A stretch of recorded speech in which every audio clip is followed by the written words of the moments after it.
साथियों, आप सभी का स्वागत है। आज हम इस कक्षा में विशेषण पढ़ेंगे। इससे पिछली कक्षा में भी हमने विशेषण ही पढ़ा था। विशेषण क्या होता है, किसे कहते हैं, उसके भेद कौन से थे, भेदों के बारे में सामान्य हमने बात करी थी। उसकी अवस्थाएं, उद्देश्य विशेषण, विधेय विशेषण, विशेष्य, प्रविशेषण, ये सब बातें हमने उसमें करी थी। सामान्य परिचय हमारा हो गया था विशेषण का। आज हम विशेषण के जो 4 भेद हैं, गुणवाचक विशेषण, संख्यावाचक विशेषण, परिमाणवाचक विशेषण और सार्वनामिक विशेषण, उनके बारे में विस्तार से बात करने वाले हैं। तो शुरू करते हैं हमारी आज की कक्षा। सबसे पहले हम पढ़ने वाले हैं आज गुणवाचक विशेषण। तो देखो, गुणवाचक विशेषण क्या होता है, उसकी बात हम करेंगे। गुणवाचक विशेषण, नाम में केवल गुण है, लेकिन गुण के अलावा इसमें और बहुत सारी चीज़ें आएंगी। जो शब्द संज्ञा या सर्वनाम के गुण, ये तो गुण से याद हो जाएगा, संज्ञा या सर्वनाम के गुण, लेकिन दोष भी आएंगे। दोष, अवस्था, स्थिति, आकार, रंग, स्वाद, स्पर्श, समय, गंध, दशा, स्थान आदि का बोध कराते हैं, गुणवाचक विशेषण कहलाते हैं। तो देखो, यानी वे शब्द जो संज्ञा सर्वनाम के क्या बताएं, गुण बताते हैं, दोष भी बता सकते हैं, अवस्था उसकी कैसी है, स्थिति, आकार, रंग, स्वाद, स्पर्श, समय, गंध, दशा, स्थान, इन सब का बोध कराते हैं। इनको हम थोड़ा आराम से एक एक करके पढ़ेंगे, ज़्यादा अच्छे समझ में आएगा। गुणवाचक विशेषण कैसे, अब गुण देखो कैसे, एक एक बिंदु की बात करेंगे। गुण में देखो, अच्छा, दयालु, भला, ईमानदार, सच्चा, शांत, चतुर, ये सब क्या है, गुण है।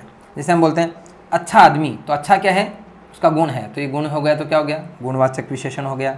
भला आदमी, ईमानदार लड़का, ऐसे मतलब ये सब गुण होते हैं, ठीक है। इसके बाद दोष, दोष में देखो जैसे बुरा, झूठा, कंजूस, दुष्ट, पापी, कुटिल, बेईमान आदि, तो ये सब इसके क्या हैं, दोष हैं। बुरा, झूठा, कंजूस, दुष्ट, पापी, कुटिल, बेईमान आदि, ये सब दोष है इसके। अवस्था या स्थिति देखेंगे इसमें, जैसे जवान, बूढ़ा, गर्म, ठंडा, बीमार, कमज़ोर, गरीब आदि, ये सब क्या है, इसके स्थिति या अवस्था है। जैसे अवस्था कैसी उसकी है, स्थिति कैसी है, जवान है, बूढ़ा है, ये भी स्थिति में है, गर्म, ठंडा, बीमार, ये भी स्थिति है, कमज़ोर, गरीब, ये सब इसकी स्थिति कैसी है वो बताने के लिए नहीं।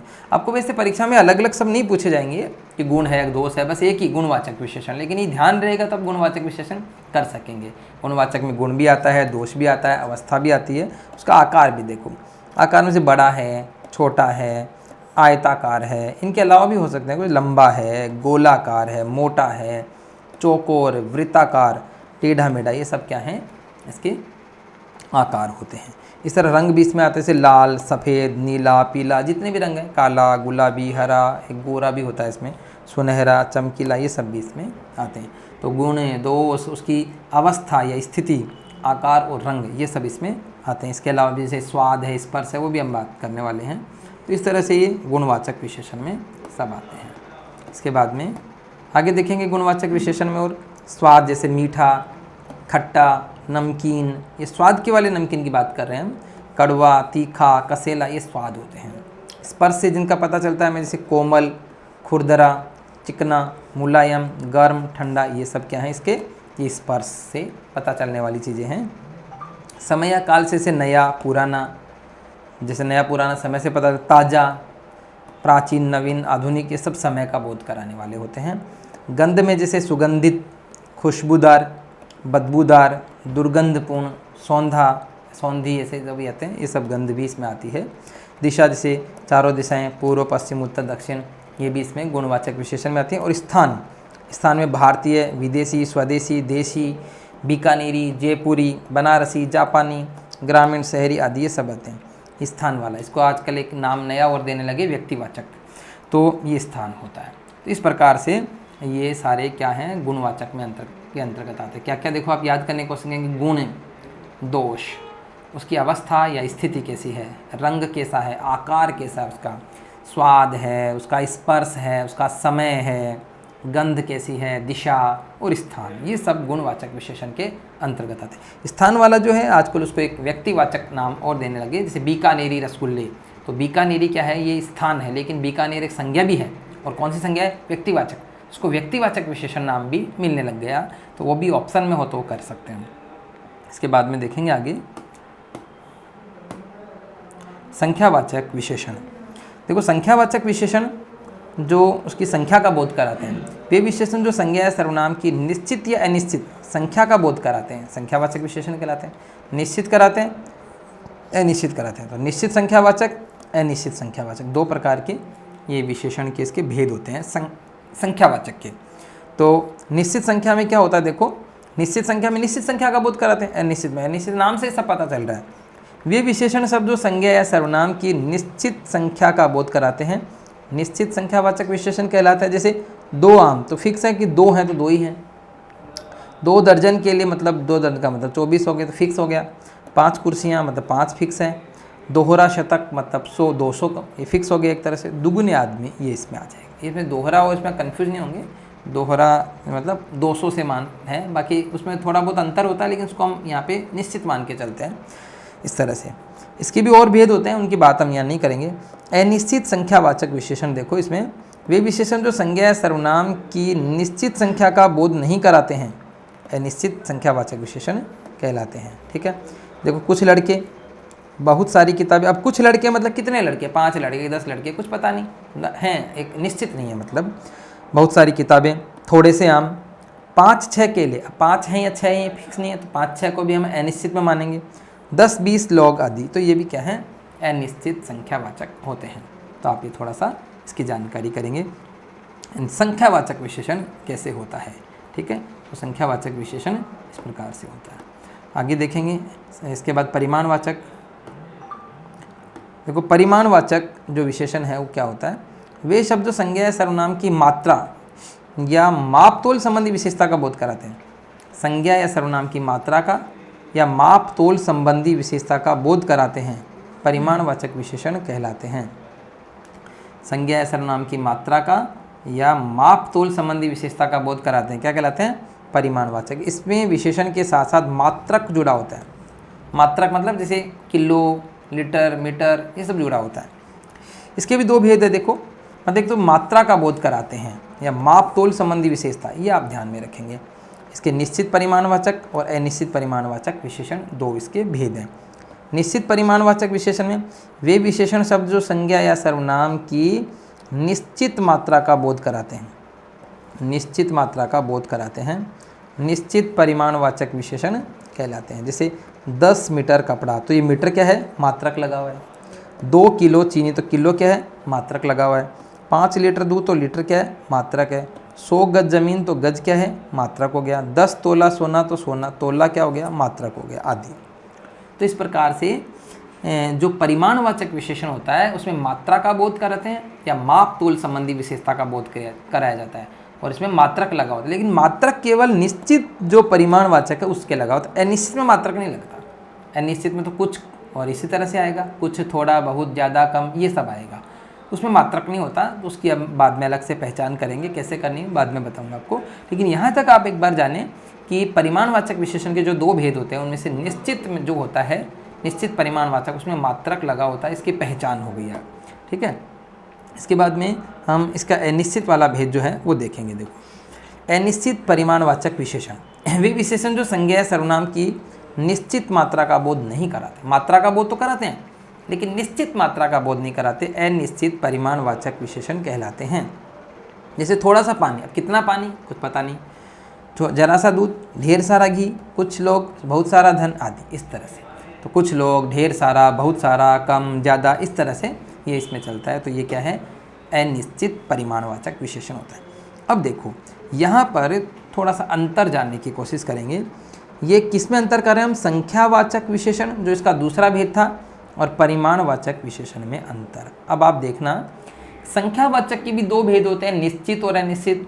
परिमाणवाचक के भी 2 होते हैं, निश्चित और अनिश्चित। तो यहाँ पर चारों एक जैसी बातें आ गई, 2 निश्चित हैं 2 अनिश्चित हैं, तो बहुत ज़्यादा एक कंट्रोवर्सी होगी। तो यहाँ पर हमें अंतर जानना जरूरी है। देखो यदि हमें निश्चित संख्यावाचक और निश्चित परिमाणवाचक विशेषण में अंतर जानना है। मतलब निश्चित अनिश्चित तो समझ ही जाएंगे हम, लेकिन निश्चित संख्या है या निश्चित परिमाण है, या अनिश्चित संख्या है या अनिश्चित परिमाणवाचक है, तो हम कैसे उसको अंतर करेंगे। तो अभी फिलहाल हम अंतर क्या करें, निश्चित संख्यावाचक एक और निश्चित परिमाणवाचक, उनमें अंतर करना है। अनिश्चित तो अलग करेंगे फिर। तो देखेंगे कि विशेषण के साथ मात्रक जुड़ा हुआ है, बहुत सीधा सा तरीका है। यदि मात्रक जुड़ा हुआ नहीं है तो वह निश्चित संख्यावाचक विशेषण होता है, और यदि मात्रक जुड़ा हुआ है तो निश्चित परिमाणवाचक विशेषण होता है। मात्रक जुड़ा हुआ नहीं है तो निश्चित परिमाणवाचक विशेषण, जैसे यहाँ 10 आम तो निश्चित संख्यावाचक और 10 किलो आम है तो ये निश्चित परिमाणवाचक। सीधी सी बात यहाँ पर है कि यदि दोनों निश्चित हैं, दोनों ही निश्चित है, चाहे संख्या हो चाहे परिमाण हो, तो देख लो मात्रक है या नहीं। मात्रक है तो परिमाण आ जाएगा, मात्रक नहीं है तो संख्यावाचक। ये बात ध्यान रखेंगे। अब देखो, अब हमें अंतर करना है अनिश्चित अनिश्चित में। यदि हमें अनिश्चित संख्यावाचक और अनिश्चित परिमाणवाचक विशेषण में अंतर जानना हो तो विशेषण के बाद वाली संख्या, अब अंतर किस में करना है, अनिश्चित संख्या और अनिश्चित परिमाण, इनमें अंतर जानना हो तो विशेषण के बाद वाली संज्ञा को देखेंगे। यदि संज्ञा गिनने योग्य यानी काउंटेबल अंग्रेजी की दृष्टि से देखेंगे तो वह अनिश्चित संख्यावाचक होगा, काउंटेबल है तो। और यदि संज्ञा गिनने योग्य नहीं है यानी अनकाउंटेबल है तो वह विशेषण अनिश्चित परिमाणवाचक हो गया। इसमें देखो कुछ आम और कुछ दूध, तो कुछ तो इसमें भी है, कुछ इसमें भी है। कुछ को देखने से हमें ये आइडिया लगता है कि ये अनिश्चित है, ठीक है, अनिश्चित है। अब आम है तो क्या हो जाएगा, संख्या। दूध है तो क्या हो जाएगा, परिमाण। ये बात हमें ध्यान में रखना है। भाई आप ये देखो कि कुछ के बाद आम आ रहा है तो आम को हम गिन सकते हैं, काउंटेबल है, तो ये हो गया अनिश्चित संख्यावाचक। और दूध है, इसको हम गिन नहीं सकते, तो ये हो गया। और कुछ लगा हुआ तो अनिश्चित तो है, अनिश्चित परिमाणवाचक। मतलब ये बात हमें उस विशेषण के बाद वाली संज्ञा को देखकर पता लगाना है। और आप इस वीडियो को देखेंगे तो ये मैटर आप अच्छे से धीरे से पढ़ते रहना, तो आपको समझ में आएगा कि ये वास्तव में क्या बात है। इसको अच्छे से और देखेंगे तो निश्चित में अंतर करेंगे तो मात्रक देखना है। मात्रक नहीं जुड़ा हुआ निश्चित संख्यावाचक, मात्रक जुड़ा हुआ है निश्चित परिमाणवाचक। अब अनिश्चित अनिश्चित में अंतर देखो, अनिश्चित संख्यावाचक और अनिश्चित परिमाणवाचक में अंतर देखो। यदि वो जो अनिश्चित जो विशेषण है उसके बाद वाली संज्ञा को देखना है, यदि वो गिनने योग्य है, काउंटेबल है, जैसे आम है, कुछ आम क्या है, काउंटेबल है, तो ये कुछ क्या हो गया, अनिश्चित संख्यावाचक। कुछ पानी है, ये पानी क्या अनकाउंटेबल है, तो यहाँ कुछ क्या हो गया, यहाँ पर अनिश्चित परिमाणवाचक। तो ये आपको थोड़ा सा ध्यान रखना है। आगे बढ़ते हैं इसमें।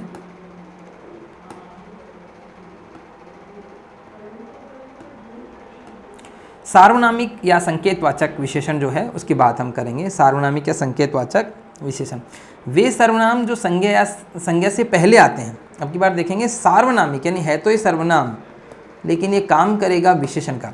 वे सर्वनाम जो संज्ञा से पहले आते हैं और उनकी विशेषता बतलाते हैं, सार्वनामिक या संकेतवाचक विशेषण कहलाते हैं। यानी वे सर्वनाम जो संज्ञा से पहले आते हैं। सर्वनाम क्या होता है, वैसे संज्ञा के स्थान पर आते हैं, लेकिन यहाँ पर क्या होगा, सर्वनाम संज्ञा से पहले आएगा। यानी वे सर्वनाम जो संज्ञा से पहले आता है और उसकी विशेषता बताता है। ठीक है, आपको तो केवल इतना देखना है कि सर्वनाम यदि संज्ञा से पहले आए तो क्या कहलाता है, सार्वनामिक या संकेतवाचक विशेषण कहलाता है। ठीक है, ये सर्वनाम शब्द संज्ञा शब्दों की ओर संकेत करते हैं, इसलिए इन्हें संकेतवाचक विशेषण भी कहते हैं, संकेतवाचक भी कहते हैं। एक दूसरा नाम है, याद कर लेंगे कि सार्वनामिक विशेषण को संकेतवाचक विशेषण भी कहते हैं। देखेंगे यह पानी तो सबका है, तो यह क्या है, पानी से पहले आता है। पानी क्या है, यहाँ संज्ञा है, और संज्ञा से पहले क्या आ रहा है, सर्वनाम आ रहा है, तो ये क्या हो गया, सार्वनामिक विशेषण। ठीक है, वह बालक जन्म लेते ही मर गया, तो बालक संज्ञा है और इससे पहले आ रहा है वह, तो ये भी क्या हो गया, सार्वनामिक। हाँ, वह जन्म लेते ही मर गया ऐसे हो जाता तो ये वह क्या होता, सर्वनाम। यह पानी तो सबका है, इसमें यह तो सबका है तो ये सर्वनाम हो जाता, लेकिन यह पानी तो सबका है, इसका मतलब यह क्या हो गया, सार्वनामिक विशेषण। यानी सर्वनाम यदि संज्ञा से पहले आता है तो फिर वो सर्वनाम नहीं रहता। सर्वनाम को तो संज्ञा के स्थान पर आना चाहिए। यदि वो सर्वनाम संज्ञा के पहले आता है तो सर्वनाम नहीं रहकर क्या बन जाता है, सार्वनामिक विशेषण। ये आपको बहुत ज़्यादा, ये परीक्षाओं में सबसे ज़्यादा पूछा जाने वाला एक ये है यहाँ पे सार्वनामिक विशेषण वाला बिंदु बहुत ज़्यादा पूछा जाता है और गलती कर बैठते हैं, हम सर्वनाम कर जाते हैं। ये देखिए संज्ञा से पहले आ रहा है सार्वनामिक विशेषण होगा। यह बल्ला मेरा है, तो ये बल्ला के पहले क्या आ रहा है, यह आ रहा है। यह मेरा होता तो फिर ये सर्वनाम होता, यह बल्ला मेरा है, इसका मतलब ये संज्ञा है बल्ला, उसके पहले क्या आ रहा है, सर्वनाम, तो ये सार्वनामिक विशेषण बन गया। सर्वनाम है, विशेषण का काम करता है, तो सार्वनामिक, देखो इसमें सर्वनाम के इक जोड़ने से ही ये सार्वनामिक बना है। सर्वनाम और सार्वनामिक विशेषण में अंतर भी यहाँ बताया हुआ है। सर्वनाम में और सार्वनामिक विशेषण में क्या अंतर है, यदि सर्वनाम शब्द संज्ञा के स्थान पर आता है तो सर्वनाम होता है, और यदि वह संज्ञा से पहले आता है तो सार्वनामिक विशेषण बन जाता है। ये वही बात जो मैं बात कर रहा हूँ, यह कुर्सी मेरी है, कुर्सी के पहले आ रहा है यह, संज्ञा से पहले आ रहा है तो सार्वनामिक विशेषण, और कुर्सी को हटा देंगे, यह मेरी है, कुर्सी के स्थान पर यह ले लिया तो सर्वनाम होता है। इस प्रकार से हमें ये बात बहुत अच्छे से समझनी है कि सर्वनाम और सार्वनामिक विशेषण में अंतर क्या होता है, किस प्रकार से होता है। तो साथियों आपको इस तरह से पूरा सर्वनाम का जो विशेषण का जो टॉपिक था पूरा समझ में आया होगा कि इसके 4 भेद किस प्रकार से होते हैं। तो आप इस वीडियो को अच्छी तरह से देखेंगे और समझेंगे। अगली जो हमारी कक्षा होगी वो इसके प्रश्नोत्तरी की कक्षा होगी। आज के लिए इतना ही, धन्यवाद।